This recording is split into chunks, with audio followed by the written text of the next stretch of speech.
Well, good afternoon. Just gonna make a quick video here and talk about, we've had about 1.5 inches of rain since yesterday, or since Saturday actually. And then it rained a little bit, I think, overnight or at some point, because it's wet out here this morning. But anyway, not planning anything today, but I did want to take time and just kind of cover some things as far as trellising, caging, staking, those kind of things, different plants that you can use those techniques for. And if you have raised beds like I do, these techniques will save you a lot of space. Now this morning I've gotten out here and you can see this wire. Let me back off a little bit. You'll be able to see it better. And basically all I've done is take 2 T-posts at each end of my box, and then I had some net wire that one of the local experiment station, Auburn Experiment Station, they were taking up wire around one of their pastures, and they just had this setting out by the side of the road, and I contacted a friend of mine that works there, and he gave me that. So that's repurposed, saved me a lot of money, several $100s buying wire this year. So I was thankful for that. But if you look, you can see those little green sprigs. That is my snap peas. Those little guys are going to climb 4 to 6 feet. So what I've done is I've taken the net wire, and it's about 4.5 foot up, and I may have to do another run to finish out those posts, but that will start climbing, and I will have, all that off the ground. And then some other things you can use. This is what most people call a tomato cage. It's what I call a tomato cage. And this one actually belonged to my granddad. There's no telling how old this cage is. And I have always used these for my tomatoes. Now I'm not going to this year. I'm going to use these, but not for tomatoes. And I'll tell you why in just a minute. And this is the ones you can buy at like Lowe's, Home Depot. They kind of make a teepee. I don't remember how much they are, but I use those a little bit for things like peppers, cucumbers. I've used them for squash, but most of the time I use them if I have like a volunteer cucumber, which I will have those every year in my garden. And who wants to pull up a perfectly good cucumber plant? So I'll just set those up and let those climb on those. And of course they'll climb over and off, and I just kind of keep wrapping them around and over. But this is the one I really like. It's my archway. And you can see here, it's about 6.5 foot tall, so it allows me to walk through the middle of it. And what I do on each side of these boxes that this is planted on, or this is staked to with these T-posts, is I'll go down the edge of that box and I will plant about 4 hills of cucumbers on each side. And then when they sprout, I start training those vines. Sounds weird, you're training a plant, but you do. You move the plant as it grows into that, and then eventually, instead of growing out to the ground, will make its way up and over the trellis. I know I've had this for 3 years, and every year the cucumbers on each side climb all the way around and overlap each other. But the neat thing is, rather than you being down on the ground hunting cucumbers, those cucumbers hang through the wires, and you can just walk through that little tunnel and pull your cucumbers. It does a couple of things. It keeps them off the ground, so it keeps them from rotting. They're better to see because a cucumber, if you don't know, and I'll probably cover this some more or tell you this again once we get into the cucumber part of the garden, planting, harvesting, caring for, and that kind of thing. You don't want to let a cucumber get yellow. If you have cucumbers that you miss and they start getting yellow, that's a sign to that vine that it's done its job, and that vine will begin to die. And it'll die early in the season if you don't keep them harvested. So better to harvest those things as they come in, even if they're a little young. If you pickle like I do, what you'll find is your pickles will be better anyway, smaller the cucumbers. So I use that. Now, one thing I'm going to do this year that's different, I told you I've been using the tomato cages for probably the 30 years or so, 25 to 30 years that I've had gardens. This year, I'm going to try a new technique. I'm going to do another archway, actually on these two beds. Right now, I've got some salad greens and stuff growing in this one. That'll do two things for me. Not only am I going to get some good salads here in a few weeks, but it's also going to put nutrients back in the soil, because once I get through with that and I get ready to plant my other stuff, I will just kind of work all that under the soil, and that's a lot of nitrogen. And I've got a net over it right now to keep the little white moss, but I'm about to move it probably today to my cabbage beds, because I don't want those white moths that you see floating around that look so pretty, but they lay eggs on the underneath side of your cabbage leaves and your broccoli leaves, and those things will hatch and become those little green cabbage worms that will absolutely destroy your cabbage crop. So I'm going to put this netting over my cabbage probably sometime this week, maybe today, and protect those from the cabbage worms. I had a bad infestation last year, and I was out here at night trying to pick those things off, because that's when they get the most active. But I'm going to take one of these archways, put it here on these beds that I just showed you, and I'm going to plant some tomatoes. I'm just going to kind of experiment. I can carry over here and show you what I've got. And those are cattle panels. You can buy a full cattle panel at Tractor Supply for about 20 bucks. They're going to be about 4 foot tall, or no, about 5 foot tall and about 16 foot long.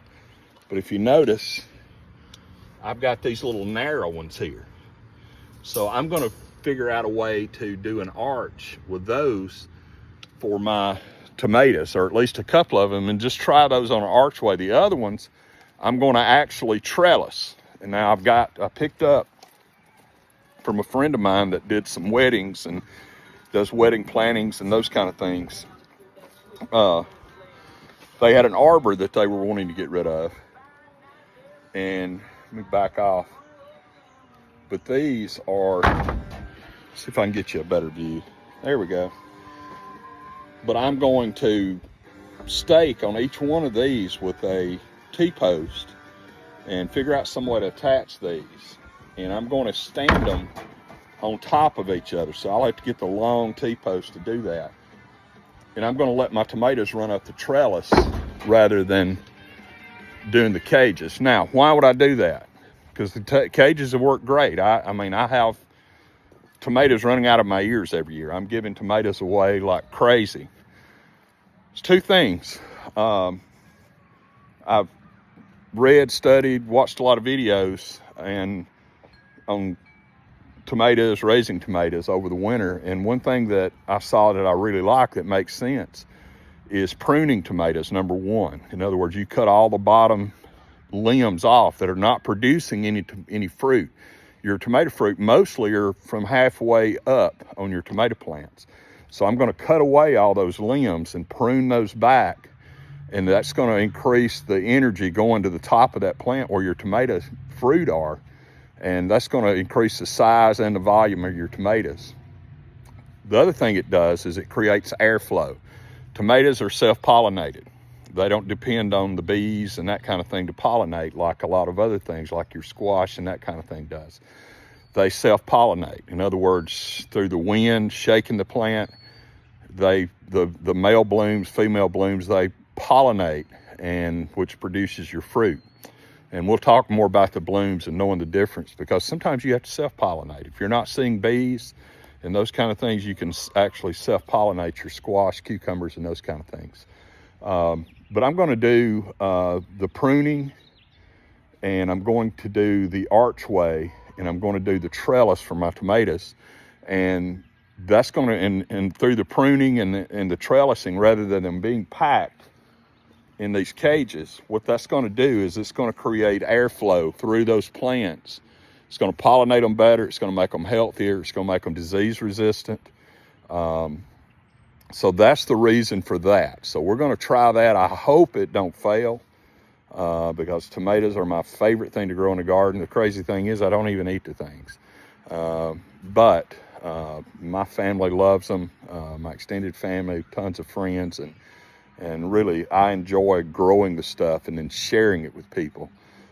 So I get to do that. So I'm hoping this is not going to be a flop. One thing you do need to be careful of, though, if you're going to do the trellis, if you decide to try the archway, make sure you buy indeterminate tomatoes. That's your Better Boys, your Cherokee Purple, your Rutgers, those type tomatoes. Indeterminate means they're going to climb, they're going to vine. That tomato could climb 10, 12 feet if it's got somewhere to climb to.